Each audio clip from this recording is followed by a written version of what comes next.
আসসালামু আলাইকুম এভরিওয়ান, কিতা খবর? সবর পারা আসন্নি সব। সকালে উঠিয়া চাহ খাইলাম, চাহ খাইলে পুরা গুমর নেশা যায় গিয়ে। এরপরে মেশিনও কাপড় ঢুকাই দিলাম, হয় মেশিনও কাপড় ধোয়া হোক, এরপরে অন্য কাজ করিলাই। এরপরে ভাত বয়ে দিলাম।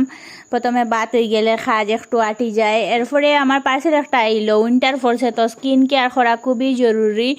তো উইন্টারের লাগে কয়েকটা প্রোডাক্ট অর্ডার দিছিলাম সেটাফিলর। আমি ফার্স্ট টাইম ইউজ করিয়া দেখি কিলা লাগে ইউজ করার পরে। এটা তো সবর মানে চুনহিন্দা ব্র্যান্ড। এরপরে ওখানে ফ্রুইট স্যালাড বানাইলাম। এরপরে টাউনও গেছিলাম একটা কাজে। তো আইতে সময় পাও ভাজি খাইলাম ওখানে। ভালো আছে মোটামুটি, কিন্তু বহুত বেশি কস্টলি। 50 রুপিস লইলিছে, 30 রুপিস দিয়ে হইলে ঠিক আসলো। তো খাইয়ে দিয়া এরপরে রাত্রে আইয়া ওখানে কালা বোনা বানাইয়া। তো ভিডিও ভালো লাগলে আপনারা লাইক কমেন্ট করবা। আজকাল লাগে ব্লগ অতটুকু, আবার দেখা হবে next Sunday. Tata bye bye.